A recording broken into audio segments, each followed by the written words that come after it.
I'm just sitting around thinking like, you know how awesome Saturdays are?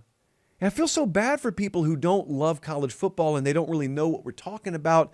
And maybe that's you, and maybe this is the year you dive in, and I'll sell you. I will recruit you for college football by explaining to you the magic of Saturdays. There's nothing like a college football Saturday. The entire concept of what it is, that doesn't exist in American sports, anywhere else, pro, college, whatever. The feeling of waking up on a Saturday. You know this feeling now. You know going to bed Friday night and then waking up, first 5 seconds are, what day is it? The next 5 seconds are, oh, it's Saturday. And then that 10 to 15 second period after you're aware that you just woke up of realizing, oh my goodness, it's Saturday, it's week 4. We got 4 top 25 matchups today. We got that game that I've circled as an upset alert all week. How am I structuring my morning? Maybe you're going to a game.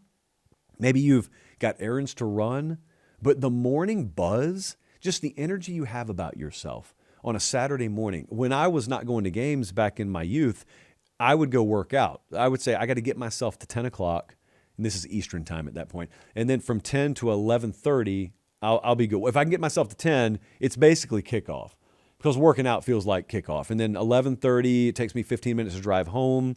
I'm going to get food on the way, and then I don't blink for 12 hours or more if Hawaii's playing a home game that night. I can't put that in context vivid enough for you to feel until you feel it yourself.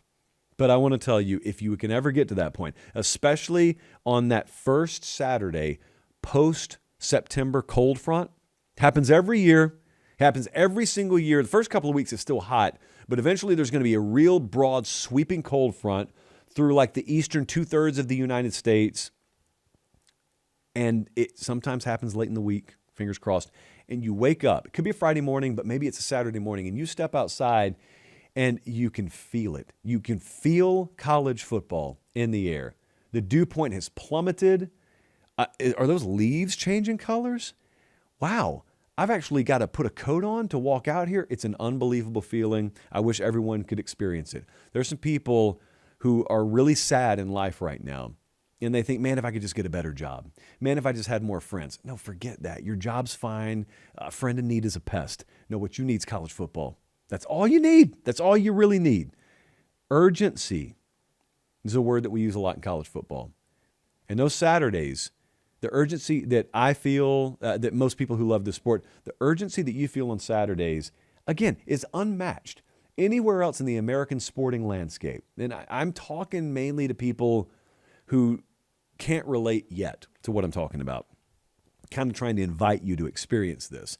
You talk to someone who has lived college football their whole life. Most of them watch other sports. I do. I watch the NFL.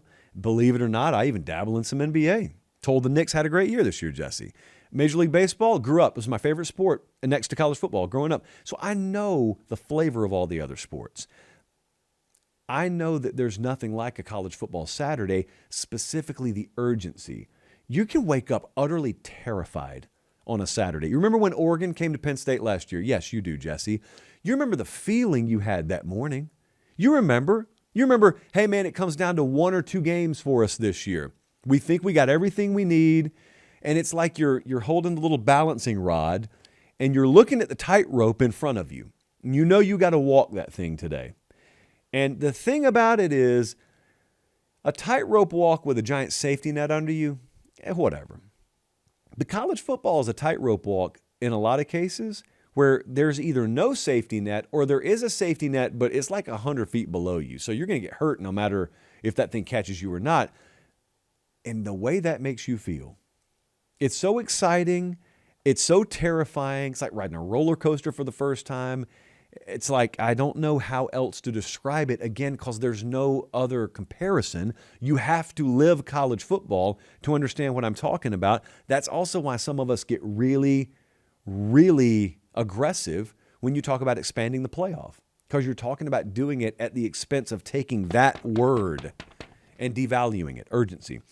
I think the campus scene, obviously, if you can get to a campus, or campi, which is the plural of campus, get to several of them on a Saturday, that's amazing. And I don't really think if you've ever experienced that, I need to sell you on that much. But it's also there's specific things that happen above the sights and the sounds and the smells and the community and the relationships, all of those things, the coming together of people with radically different political views, religious views, but yet they're all wearing the same colors on Saturday. And so it's cool. We just put all that stuff on the shelf for a day. Despite all that, which is magical, believe me, but despite all that, if you've ever been on a big time campus, on a big time Saturday, like you're at LSU, Texas is in town. It's a 7:30 Eastern, 6:30 kickoff.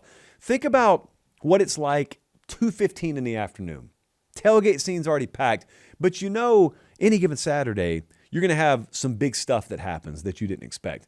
It's always funny if you're on that campus to watch how the word of an upset alert kind of reverberates around campus. It's like word of mouth. It's like, you guys seen what's happening in this Ole Miss game? You guys seen this score in this USC game? And watch how that just kind of makes its way around a huge, packed, 50,000 deep tailgate scene. I always love that. I always also love the clearing of the mechanism. Hey, quick time out here. Are you subscribed to the channel? It doesn't cost anything. It's free. Please do it. It helps us maintain the show at this level. That's it. That's all I got. Back to the clip. This may be my favorite aspect, actually. This is what I always sell people on. Clearing of the mechanism happens on fall Saturdays. In games on fall Saturdays. I'll tell you what I mean by it. It comes from For Love of the Game, which is a baseball movie. Kevin Costner's 19th baseball movie. All of them are good.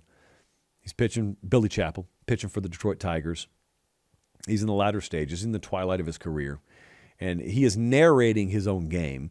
And there's a point where he's pitching in Yankee Stadium, and he's trying to lock in. And he's telling himself, clear the mechanism. And he can't. He's hearing crowd noise. There's like an individual guy just roasting him on the second row above the first base dugout. And he cleared the mechanism. And finally, all the ambient noise stops. It's totally silent.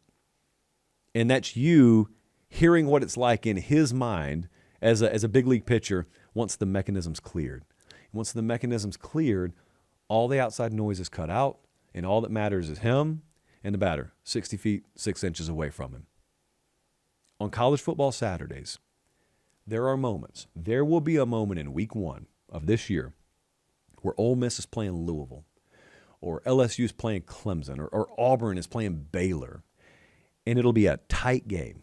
This is how you know whether college football is still college football or not. You just answer this question for me.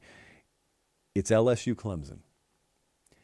It's the middle of the fourth quarter. It's 26-23. LSU's up. Clemson's got the ball. It is 4th and 4 on the LSU 31-yard line. New offensive coordinator Chad Morris and Dabo Swinney have opted to go for it. Game's on the line. Here comes Chris Fazzina to the line of scrimmage, changing the play. Tiger Stadium's at full throat. It's a primetime game, Saturday night in Death Valley. Welcome back to college football.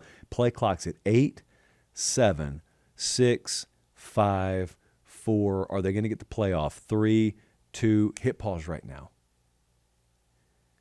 Are you thinking about a Senate bill?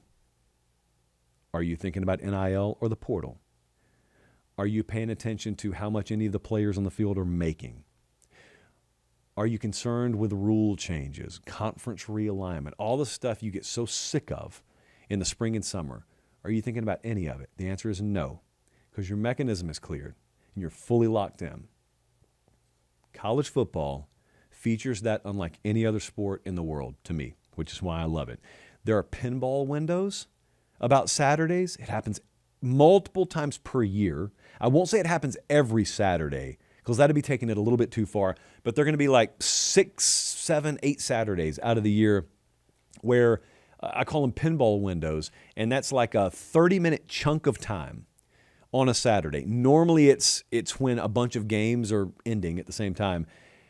And the pinball window is the window where like 5 things happen in the span of 25 minutes that just put your jaw on the ground, and you can't even keep up with it all. And your phone's going crazy.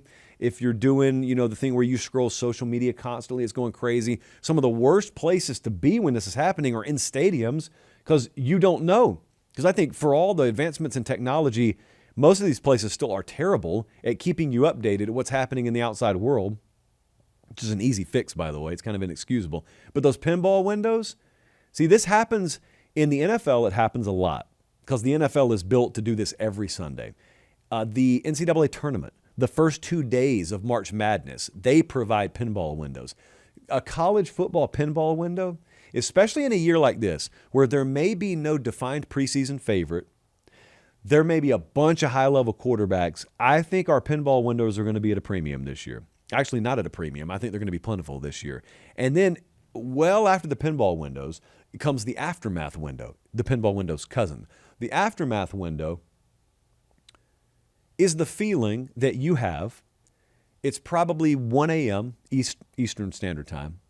After the last games, after the late window games have come to a close and the dust is settled and you have had sensory overload for 14 hours, you have not moved, there's food all over the place, your living room is a disaster, and sometimes you're sitting by yourself because your loved ones have gone to bed. Good for them. You need to be left alone anyway. And you're just kind of in a coma a little bit.